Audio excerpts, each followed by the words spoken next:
Party people, Stay away from there. I failed, man. I'm gonna make I failed. 2 weeks in a row. Just don't care. I didn't say Wake and Rake podcast powered by Swing Juice, number one. Secondly, I completely butchered the episode number. I said it was episode 47 last week. This is episode 47. I'm not sure anybody else caught that. So you're probably good. Honestly. So I don't know how to count. And that's a problem. I don't even know if that's counting. I think it's more reading. See, I don't know how to read either. Maybe. You know who doesn't know how to count? You saw John Jay retired, right? Yeah, sucks. He was such a good dude. Did you ever see the clip? He did. I said that like he died. He didn't die. He is a good dude. I said he was. He's not a good dude anymore since he retired. He's very much alive. But did you ever see the clip of him? It was a 3-2 count. Like he should have gotten ball 4, but the umpire had the count wrong. And so he actually ended up striking out. So if you ever look at John Jay's career stats, he should have one more walk and one less strikeout technically, because they completely butchered. Was it like a round number? Did it make a difference? Like, let me check. I'm curious now. Probably. I mean, in 9-10 years. He finished 700. Well, no, not really. 716 strikeouts and 285 walks. So like, how many strikeouts? 716. So he would have had 715. Way better. Joey Gallo's on pace for that this year. Yeah, but his team's Joey, far ahead your Red Sox, man. Way ahead of your Red Sox. Yeah. Pinstripes are just killing early. Well, that's what happens when you have a loaded team like that and they're actually healthy. The Yankees, this is what their fans have expected for the last few years, and they haven't been able to put it all together because they haven't been healthy. Garrett, I mean, their pitching staff's second in the league with team ERA. Garrett Cole's kind of coming back to life after, losing it without the sticky shit. He got it back and he's starting to figure it out again. Luis Severino fully back after Tommy John. He's been pretty nails. And then their fifth starter, Nestor Cortez, is a 1.3 ERA. So Jordan Montgomery's doing well tonight as we speak. They've won 9 straight. So maybe get to 10. Who are they playing tonight? Toronto, big series. Yeah, because everybody was vaccinated on their team, which was a big deal. Yeah, that's huge. That'd be cool if my camera would focus, but it focuses on this camera. I mean, on my microphone because it's in front of me. In sum, I apologize. This is episode 47, as there's a deep drive in the left field by Castellanos. I apologize, but we have a big show on deck for you because we're going to get into the buy or sell. A lot of teams that are emerging early on, teams like the Marlins, Angels. How about my Angels, Brooksy? Dude, you called it. You called the Yankees too. You laughed at me. I did. I mean, even you making that prediction, you were like, "This is crazy," but I'm gonna go with this. Too much talent, man. Too much talent for this to keep happening. And then you bring in Syndergaard, and Lorenzen looks fantastic. Lorenzen has been nails, and look, you got the best player in the world back.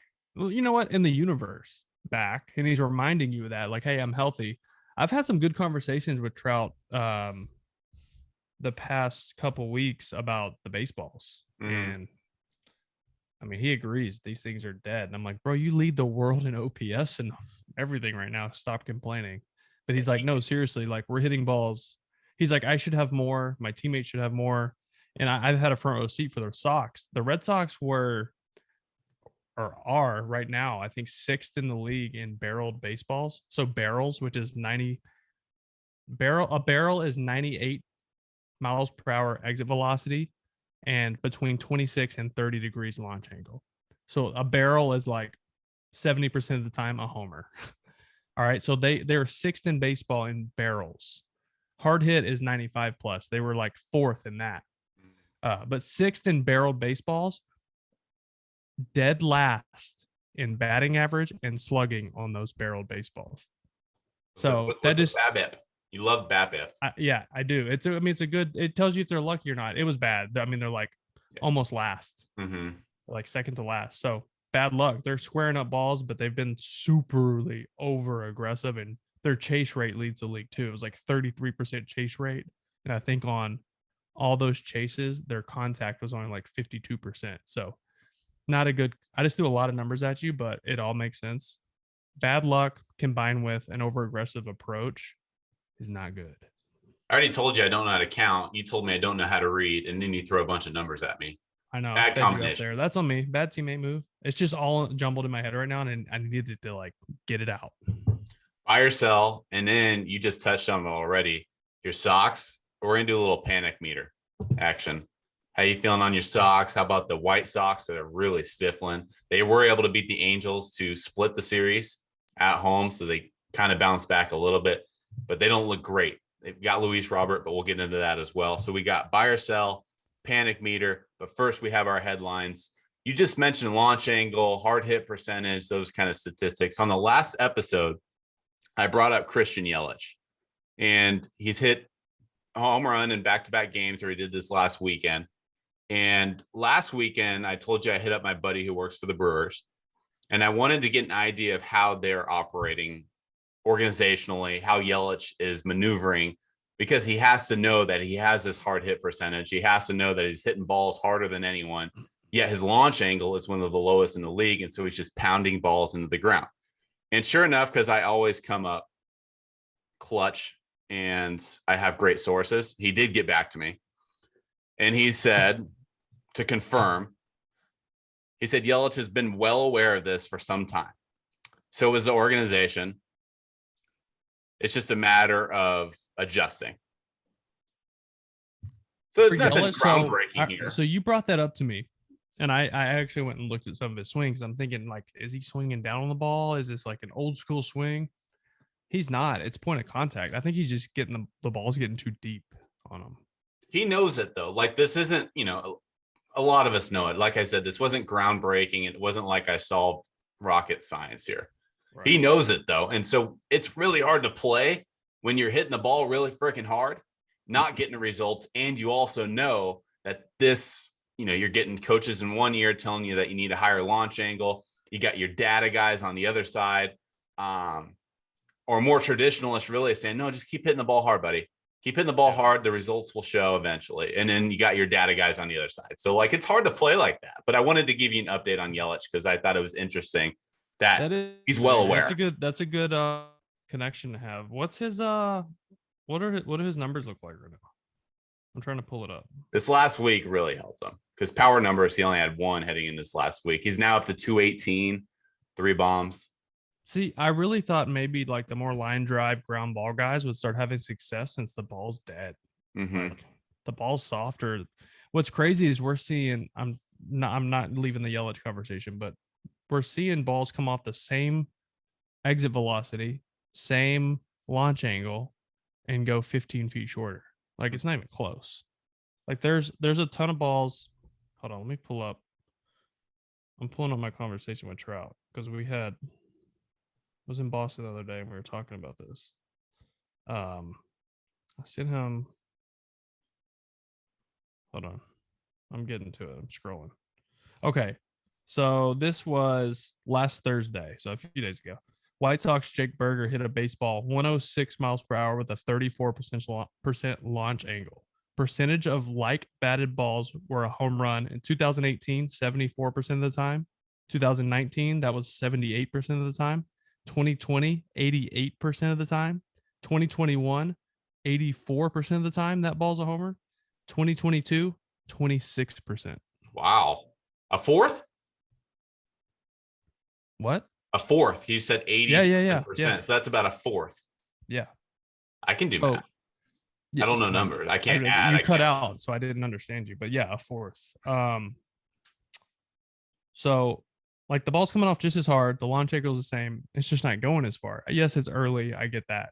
But we're looking at comparisons to Aprils of other seasons as well. So it's cold weather months you're comparing it to.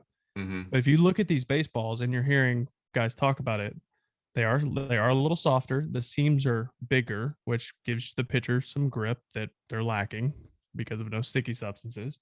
But so when a ball is softer, when the seams are bigger, that means the cover's not pulled as tight. If a baseball's cover is pulled extra tight, it makes the seams smaller Mm-hmm. because everything's pulled tighter. The seams have to be tighter, so the seams are smaller. Everything's just pulled. It's like a facelift. Like somebody needs a facelift, their face is all saggy, right? You fucking pull it all back, it's tight, right? And the seams are smaller on the baseball that way. The bigger the seams, the more wind resistance, the more drag. So I'm thinking, obviously, yes, the core of the baseball is supposedly softer. The baseball is a little bit lighter, supposedly. Some people are doing some studies. Astrophysicist I've been talking to on Twitter who's doing studies on these baseballs are lighter. They're lighter and they don't go as far. And you add in the drag from the seams, which is wind resistance, you're getting a big loss in distance. I'm getting super deep on balls right now. I'm But surprised. it's interesting to me that the league is clearly trying to make a change. And if these are going to be the new baseballs, maybe this is the league's attempt to fix pace of play. Hear me out. Pinch calm is when it's working, it goes well. Yeah. We're going to have pitch clocks next year, most likely.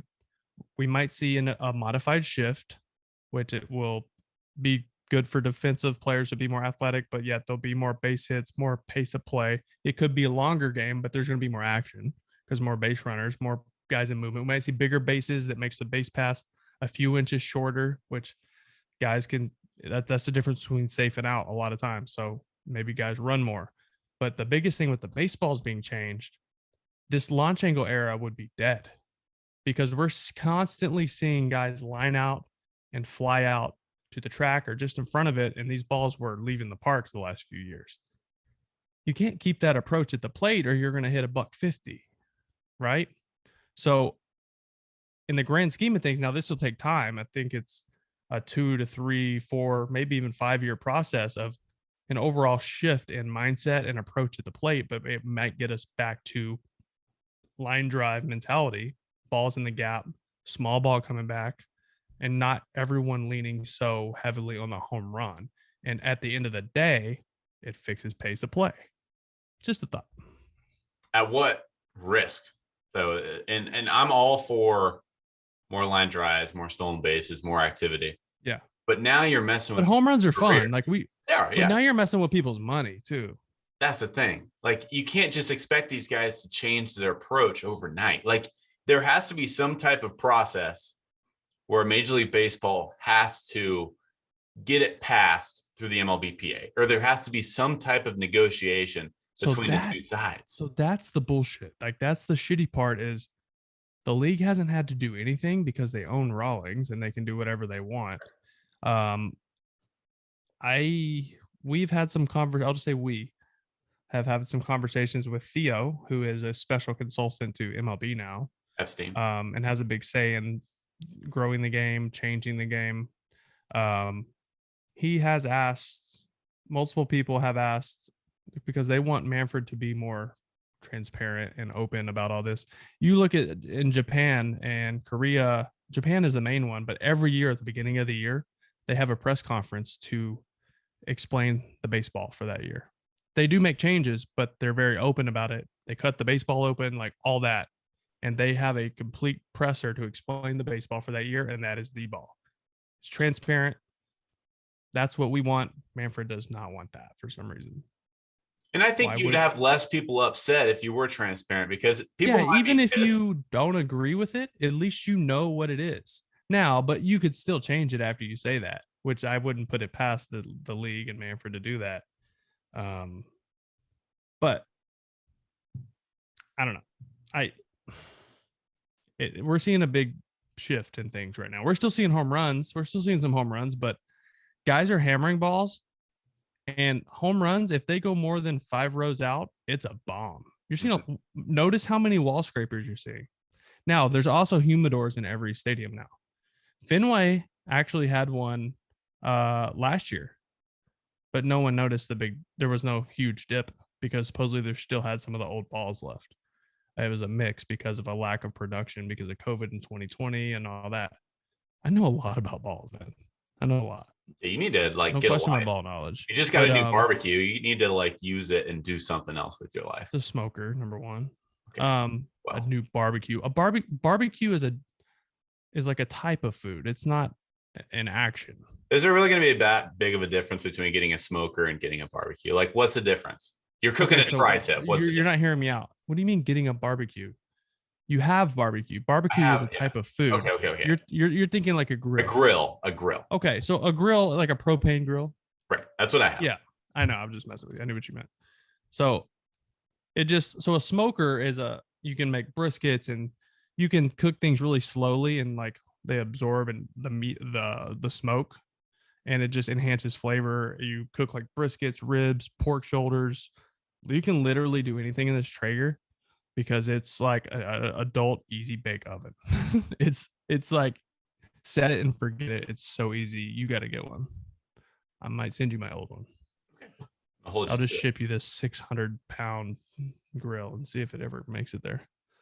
But no, smoking things is good. Like what I like to do is I'll smoke if I have like a huge tomahawk steak or something, I'll smoke it first at like, I don't know, 180 degrees, 200 degrees, where it's not really cooking it very much. Mm-hmm. And I'll monitor. So I'll have a probe in it to get it to like 110 degrees, 105 degrees internally, but it soaks up all this flavor from the smoke.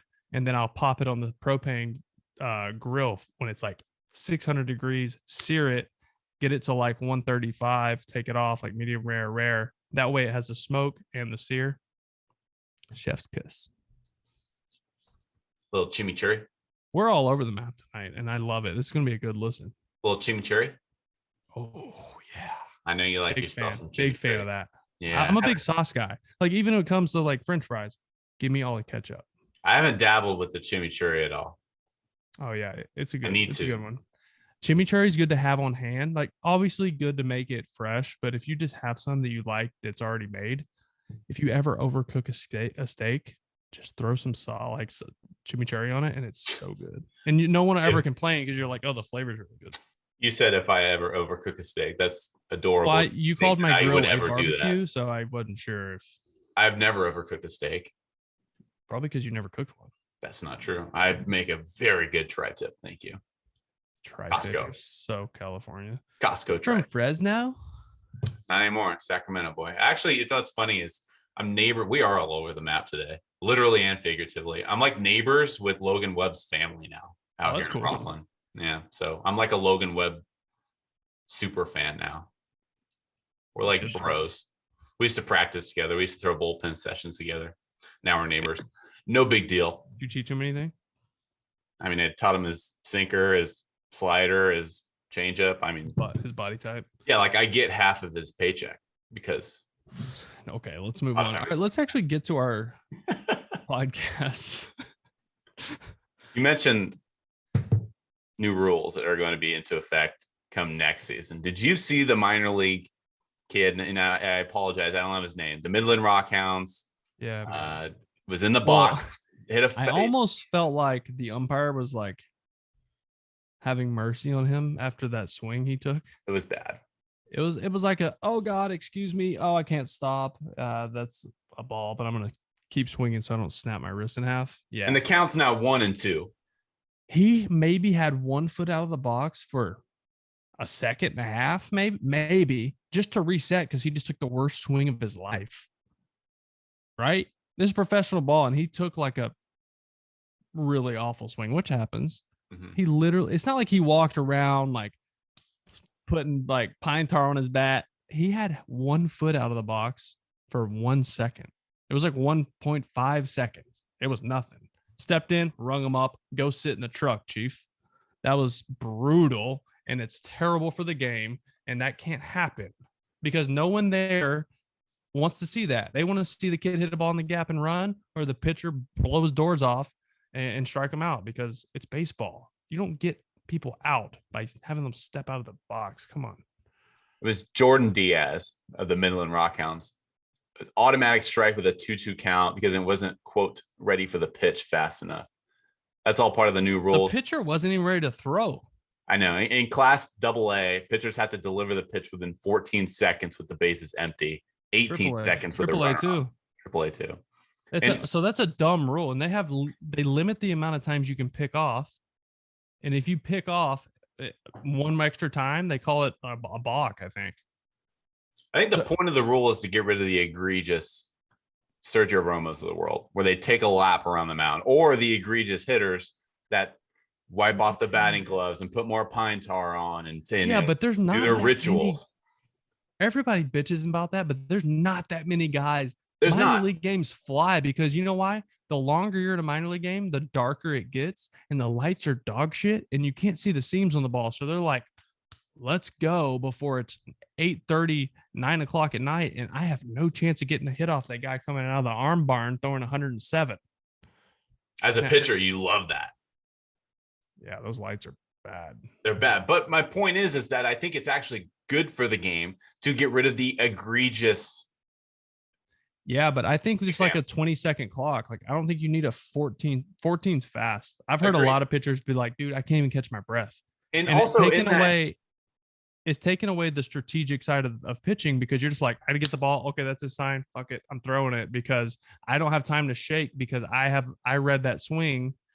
Because if I don't throw this ball in the next 2 seconds, he's going to ball me, and it's going to be ball 4, even though it's a full count against their best hitter. And my catcher called the wrong pitch, but I don't have a chance to shake to change up or shake the fastball in because I don't have time. That's not baseball, dude. You want to watch something fast? Go watch horse races or something. Like, go watch greyhound races. Baseball, you have to think. That's part of it. I'm sorry if you're bored because you want to play on your iPad in the stands. It's not our fault. Quit fucking with our game. Sorry. I'm done. Pace of play is a thing. I get that. I agree. It needs to be better. 14 seconds is too fast. I agree. Say what you want in the stands, but if you have never played the game, shut up. I agree with that. What I was trying to say is that pace of play needs to improve. And how do we do that? We don't condemn guys for taking one step out of the box and getting back in there, such as Diaz here and with double A or whatever, single A or whatever. Especially like have some feel, have some of the game and be like, man, he just took a really bad swing. He's pissed. He was clearly like fooled by the pitch. Give him a sec to get his bearings and get back in the box and finish his at bat, because that's baseball. I want to make this clear too, though, is that only that pitch was shown in the video. So only the swing and then the automatic strike call. I don't know if Jordan Diaz took a lap 3 swings before, because it was a 2-2 count. That matters. He didn't earn it on that pitch, though. You're right. That's but all I'm saying is that maybe the umpire warned him 3 times prior. You know what I'm saying? Like, if you get that warning, you better keep your foot in the box. I don't love it either. I don't like the optics of it. I think Diaz got completely screwed. Maybe it was a blessing in disguise, like you said, considering his swing before. But all I'm saying is I think we need a little bit of context too, because if he was warned, once you're warned, that's your cue. Like, I got to stay in the box. That's the rule. I don't like the rule, but I was warned and I have to then. I think if you have one foot in the box, it's fine. Like, I agree. But the umpire also had a second to realize, okay, his foot was out of the box. He didn't bang him right there when his foot was out of the box. He took his foot out of the box for a second, got back in, already had the bat up looking at the pitcher, ready to hit, and the umpire banged him. Agreed. So, which actually takes longer because you stop the game. Exactly. You say Ben Joyce for Tennessee throwing 105.5. 105.5. What were you saying earlier before? I saw the list. I saw that at the top of the list of like news or headlines that we were going to talk about. And I was scanning through it because I was getting the girls ready for bed. So I was just looking at it quick. And I think Maddie had just like went top rope and like body slammed Mackenzie on the floor. So I was like not focused. And I'm like, why are we talking about a radio station? Ben Joyce, 105.5 the Heat. How was that? Yeah. Peter. I have a face for radio, not a voice. That's pretty good. You got a little Cody Decker in you. No. Yeah. A little bit. He has the voice of God. I don't even try to have that voice because it wouldn't be me. It's just not, I can't do it. But yeah, homeboys, what's his nickname? The volunteer firefighter? What is it? Ooh, I don't know. I like that though. It's like he's like the volunteer fireman or something, because he comes in and puts out the fire. Right. I love that. 105? Are you kidding me?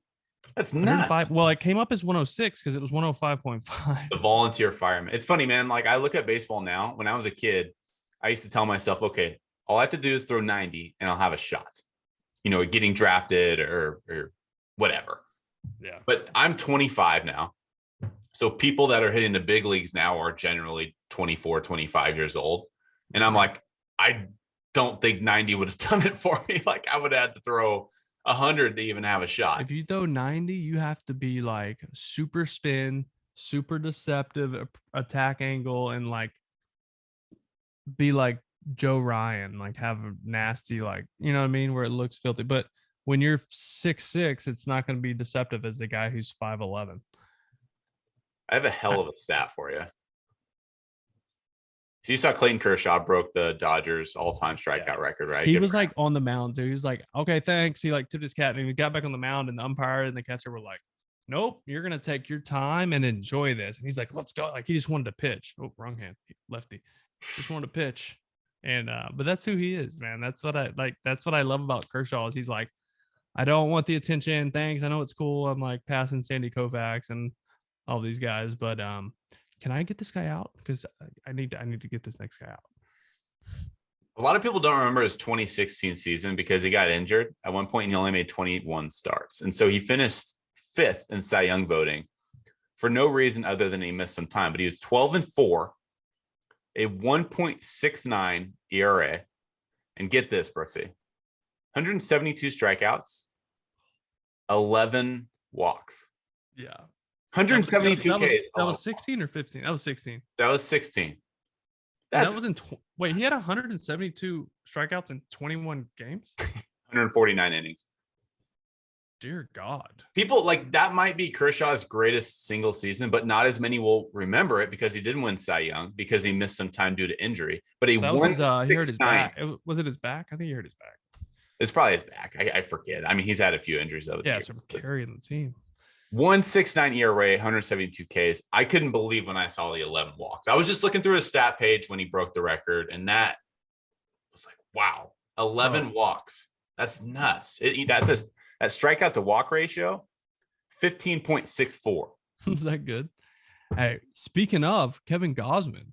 Yeah. 41 strikeouts, no walks, no homers, and 31 and 2/3 innings. The only other guy who has done what he's doing was Cy Young. You know, the guy they named the award after? I guess pretty good. I'm still trying to figure out the player that was named MVP. But Cy Young was you didn't get my dad joke. It's fine. I get it. I'm still trying to figure out your hanger joke from last week. Yeah, we'll work on that. Yeah. Oh yeah. Gausman. Have you watched Gausman pitch?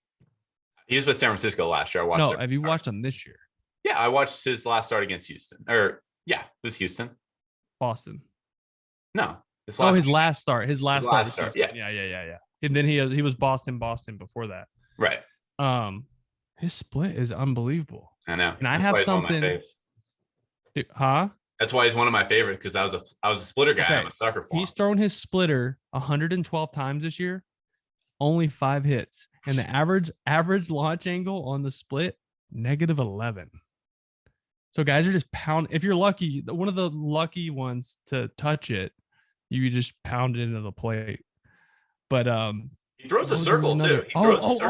I got something. You're gonna love this. This is gonna blow your mind.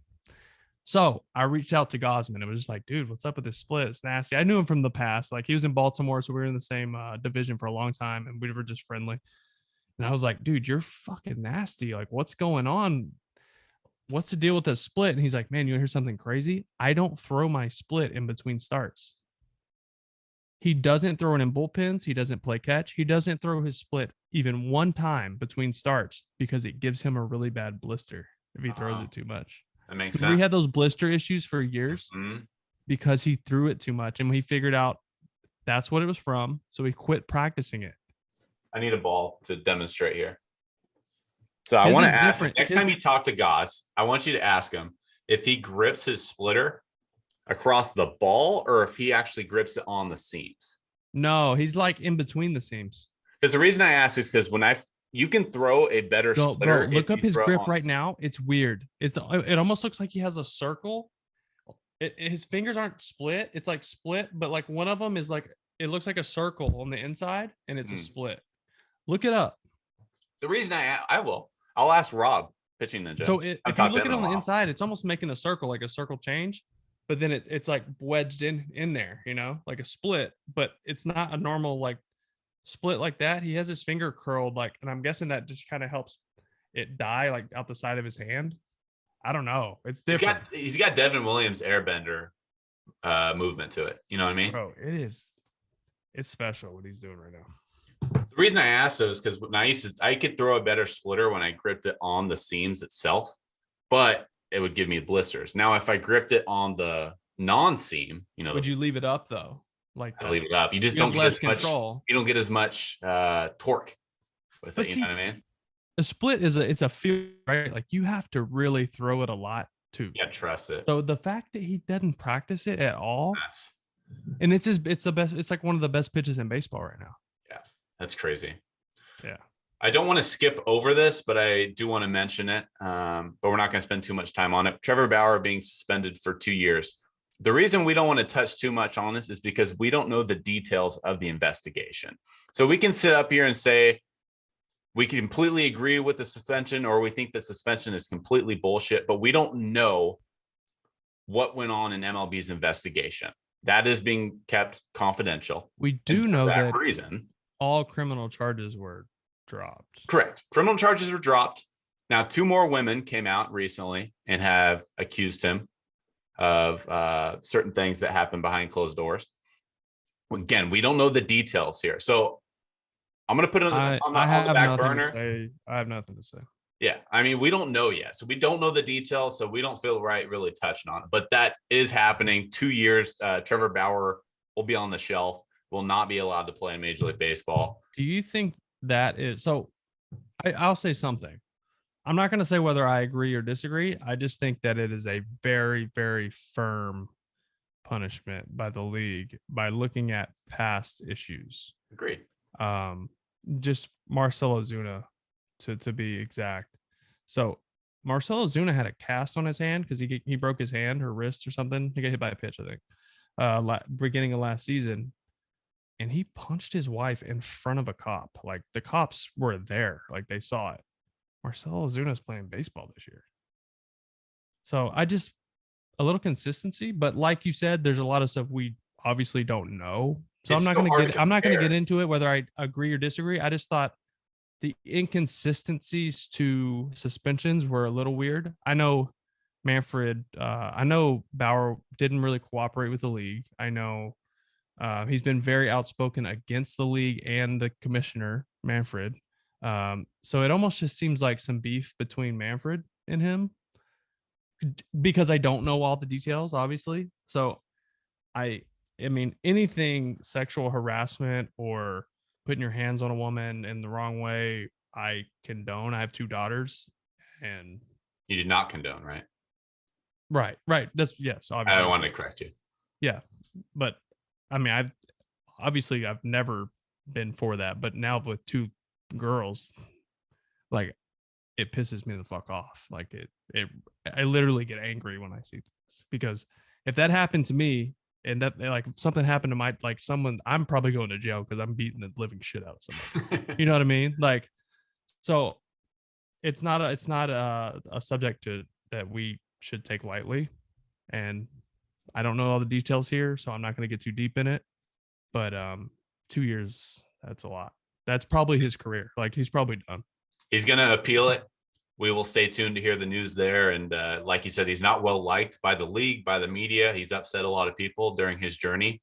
That said, I don't personally think that should play a part in it. It should be completely objective. We'll see if it is objective. We'll see where his career I feel like there has to be something that just hasn't publicly come out. But I feel like the league is very good at backing up their moves. And this is a very big move. And I'm kind of interested why nothing has come out more. But there was all of a sudden another girl that came out the exact day, or 2 more girls within a day, and then the next day after the suspension. So the league had that in their pocket. I'm guessing they were like, okay, now we'll release it because this backs up our our move. But I'll have to see the details there. Let's transition into a buy or sell, Brooksy. Like I said, got some teams that are on the come up, got some teams that are succeeding and not a lot of people expected them to. For example, let's start it right out with the buy or sell. Are you buying the Marlins stock market right now, or are you selling them? Because the Marlins right now are in second place in the National League East. I'm actually I really like the Marlins. I think they have a good pitching staff. I think they're exciting. But I can't buy them just because of the division they're in. It's fair. So I think they have a good team. But I don't think they're going to. I just don't. They're not going to hang up there with the Mets, the Phillies, even Atlanta. I think turns it around. They just got Acuna back. I think they're going to be okay, but I don't see them finishing in the top 3 in this division. I just don't see them having longevity to how they're playing baseball right now. I mean, they're 12-9 right now. They've won 8 of 10, so they're hot right now.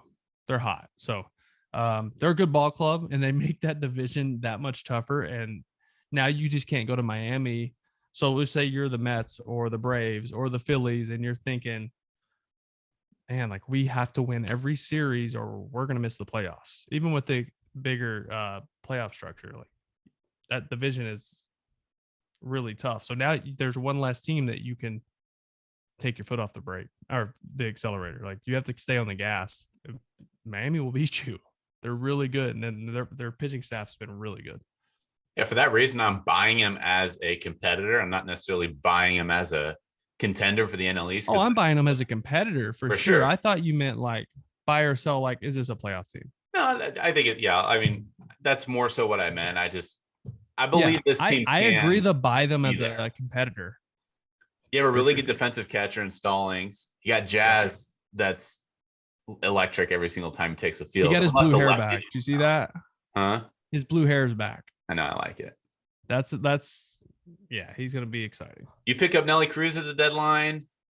Xander Bogaerts. Did I say that? Can I say that on here? You can say whatever you want. That rotation though: Alcantara, Pablo Lopez, Hernandez, Jesus Luzardo has finally found it. We knew he was going to find it. If back to your Bogaerts thing, if he doesn't pick it, if the team doesn't, Bogey's raking. He's still hitting like 370. Mm-hmm.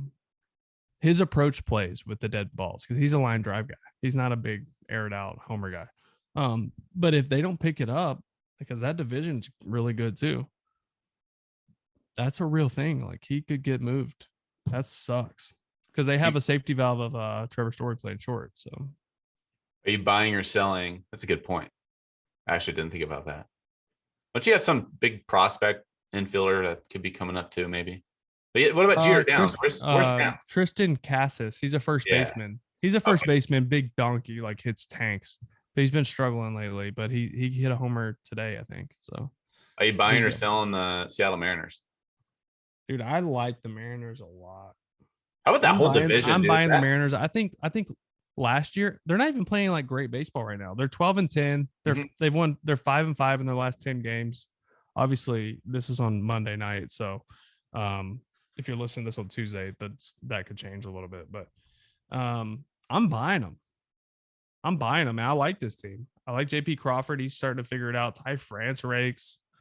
I like their manager. I like just the feel in that stadium. And now they have this belief in themselves after almost getting in last year, making that push at the end.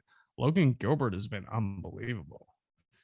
Right? He's been a stud. We got Robbie Ray over there. 2 earned runs for Gilby. I know. All year and 5 stars. I don't know much about their bullpen. Their bullpen was one of the best in the league last year. But I don't know much about it. I haven't paid much attention to them this year. They lost. One of their bullpen arms they lost to injury just before the season, but they still got Diego Castillo, who you probably remember from Tampa Bay. They got Paul Sewald, who's nasty. No, Sewald, Vegas guy. He was with the Riders, got some stuff. Wait, that's a kid from the Marlins. He throws 100, right? Steckenrider? Yeah. Yeah. I'm pretty sure he's in Miami. He was with Miami. He had a big guy. Yeah. They got some dudes. Okay. I like it. And not to mention too, like Kelenic hasn't gotten going. He's hitting 141. Like he's really struggling. And Bro, he Julio, did that last year, and then he picked it up the last month. Julio is finally starting to find it. He's leading the league in stolen bases, so he's got the speed. But he hit his first dinger in Miami. I saw his homer yesterday, right? 450 feet, and the guy can swipe. He has 9. I didn't go 450. That's what they said. See, StatCast doesn't even realize how soft these balls are. That ball landed in the bullpen. And Soler hit a ball that went supposedly 452, like 2 feet further, and it was like on the platform. Same area, like left center, same stadium, same game. These balls are messed up. By the way, another thing Trout told me was they've been throwing multiple balls out of the game because they have dents in them. Stupid. Figure it out. Anyways, who's next? But the Rocks. Dude, their offense has been freaking really good. Their BABIP's been crazy too. So, they're a team who's what? CJ Cron leading the league in homers. How many does he have? 10? 8? 9? Oh, the National League then, because Rizzo has 9. That's true. You're right. He's leading the National League in RBIs and home runs. How many stakes does he have? He's got 8 homers, 21 ribs. He's got 21 stakes. Jesus. That's what I have at the All-Star break. Absolute steal. 2-year, $15 million for the Rockies. Yeah, they struck gold there, but it's early. It is. Another thing you got to pay attention to: Colorado, man, it's hard to stay healthy. That's why I'm not buying them. Because they had the 3rd best home record in the National League last year. We know they can win games at home. They have yet to really go on the road. And once they go on the road and show that they can win ball games on the road, then I'll be impressed. I'm not buying them. You're buying them? You can buy them as a competitive team like the Marlins, but they're in a division that is loaded. Like we always know. I need more. San Diego's tied for the lead right now too. Their strength of schedule has not been great. They've beat up on the Pirates, the Reds twice. Yeah, when they start having to play these divisional games, we're going to find out a lot more. They lost 2 or 3 to the Dodgers, 2 or 3 to the Giants. They need to. But you know what, though? Last year, their Achilles heel was losing to teams like the Pirates, Diamondbacks, and Rockies. So they're beating up on the bad teams, which is what they need to do. Are you buying or selling the Minnesota Twins, the first place Minnesota Twins? You know what? If you'd asked me this 10 days ago, I would have said sell. But right now, I'm buying. Buxton's healthy, so you're buying. Buxton's healthy, and the White Sox are torn to shreds right now. Yeah. White Sox are hurt. Their pitching's hurt. They're not playing well. Cleveland is just like, They've lost, 7 of their last 10? Yeah. Swept the A's. Looking at it. I like Detroit. I thought Detroit would be better. Last place, Detroit. No, they're not. Oh, they're tied for last. Yeah. I don't know, man. I'm buying them. As long as Buxton's healthy, Buxton's healthy, and Correa's starting to heat up. He had a slow start, and they get the top ERA in baseball, I think, or in the American League, right? They're starting rotation, I should say. The starters, yeah. They're starters. Ryan, I think Gray got hurt, but Angels, former Angel, starting pitcher. I'm not blanking. Came over from Baltimore. Bundy. Yeah, like he's throwing 3-4 miles per hour slower than he used to be a 95, 96 guy. Now he's throwing 89, 90. And I was facing him on a backfield in a spring training game one time when he just got drafted. He was like 18 or 19 years old. 96? 100. Really? 100. It was before he had Tommy John. He's 3-1 with a 2.95 right now. He's got 19 punches and 21 in the 3rd innings. And Joe Ryan. We're going to start seeing guys like, I think we're going to start seeing the game cycle back at some point, because when you throw 90 miles an hour with movement and you spot, like, you're an anomaly right now. Everyone else throws 95 to 100, gas, straight fastball. There's some guys with run, but hard slider. Like, if you can move it around and throw 5 pitches, you're different. You're going to be a lot harder for me to game plan against and have a good approach against than a guy who just throws gas.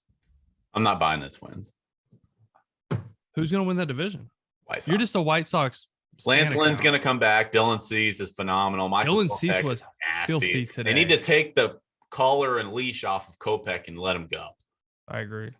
I mean, I picked the White Sox to win that division, but I don't know if they're going to stay healthy, man. I don't know. About your boy Mikey and Shohei, you got to be buying or buying that. Buying them. First I'm place, buying. Los Angeles Angels at 15-9.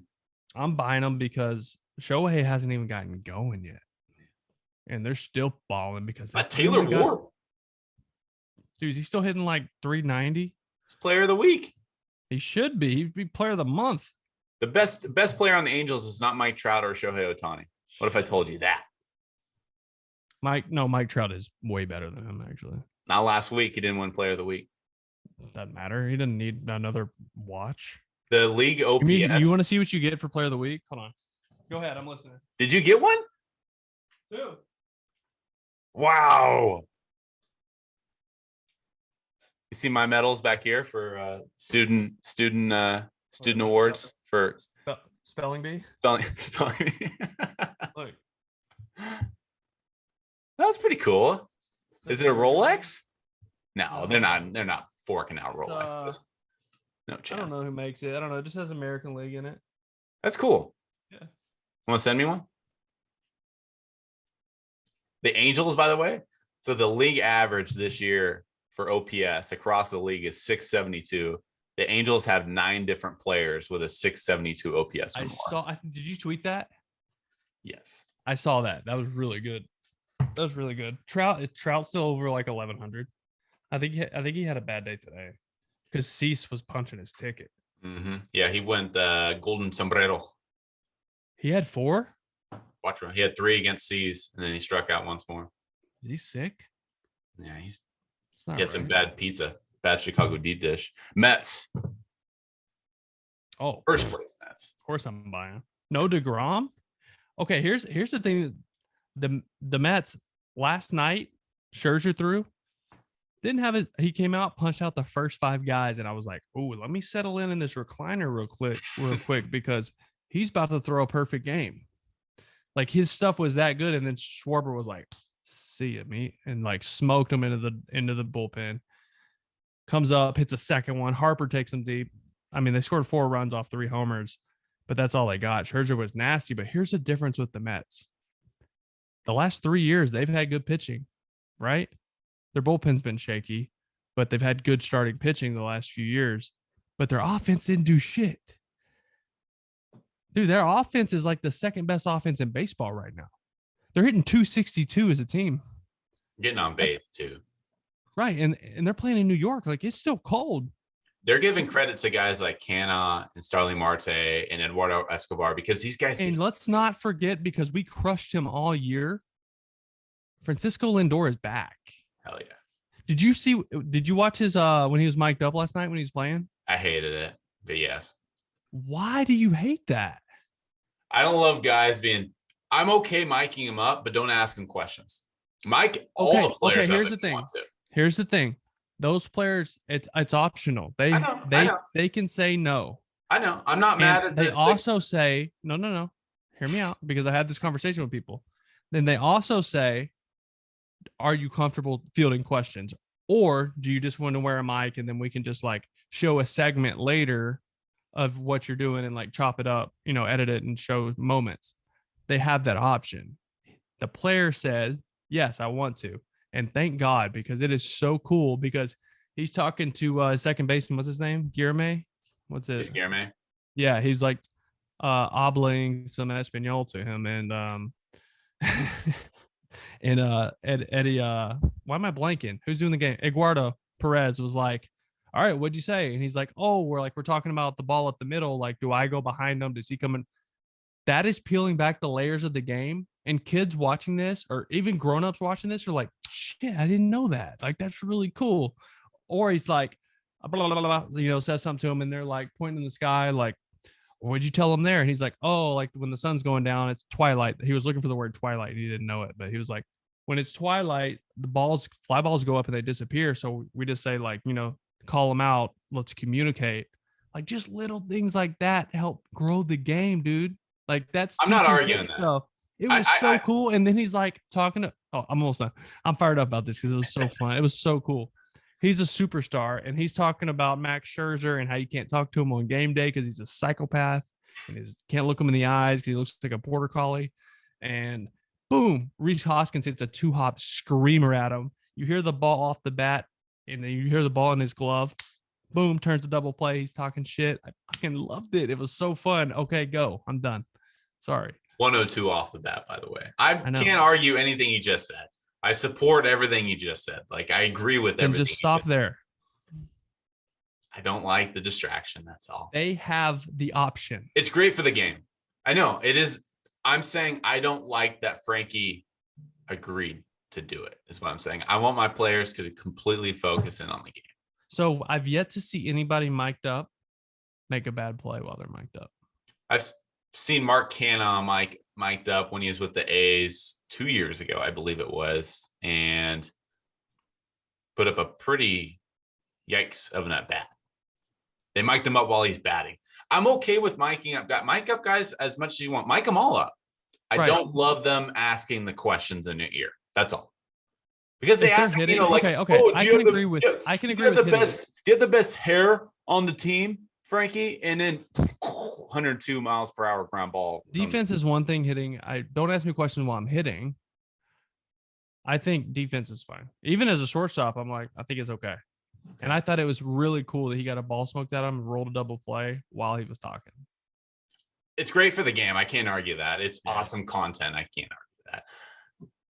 You know what? We were going to do panic meter, but we bullshitted so much on this podcast. We don't have time for it. Good. So let me ask you one more buy or sell. Your foes, the Bronx Bombers. Oof. Best record in the league. I said, because everything I say is right, if you haven't caught on to that yet, catch up. I said it's Aaron Judge's contract year. This is the Yankees' year to win the division. And so far, that's proving true. Best record in the league at 16-6. If they're healthy, which they are right now, I buy.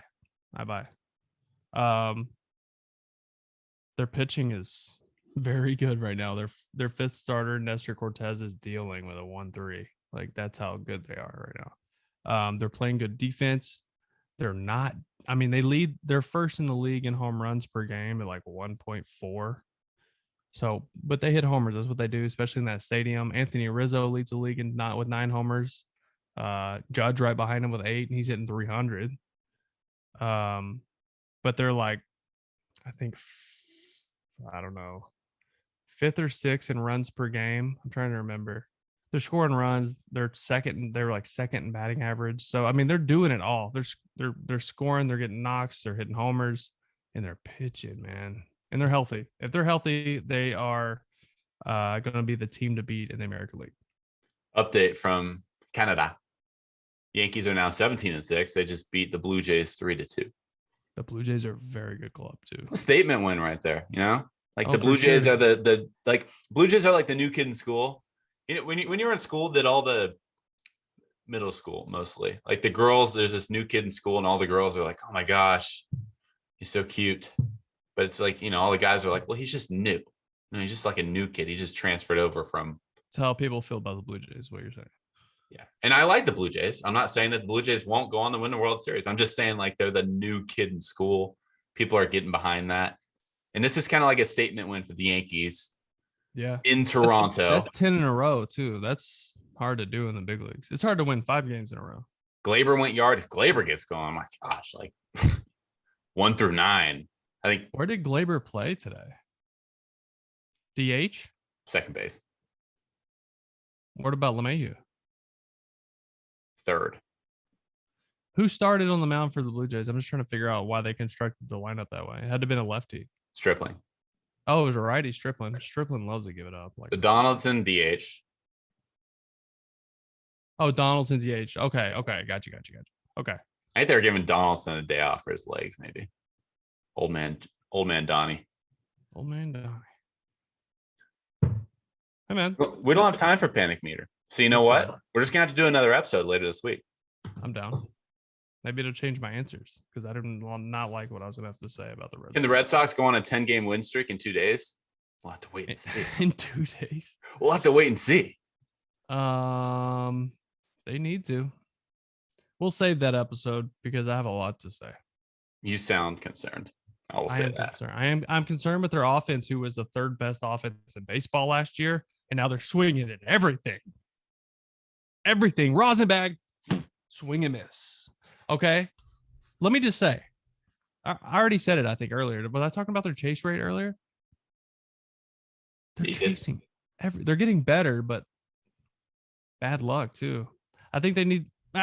You know what? No. Tune into our next episode, and we're going to get balls deep in the Red Sox. How about that? Next episode of the Wake and Rake podcast, powered by Swing Juice. I'm back. I did it. Let's go. I did it. Our merch is in the works, by the way.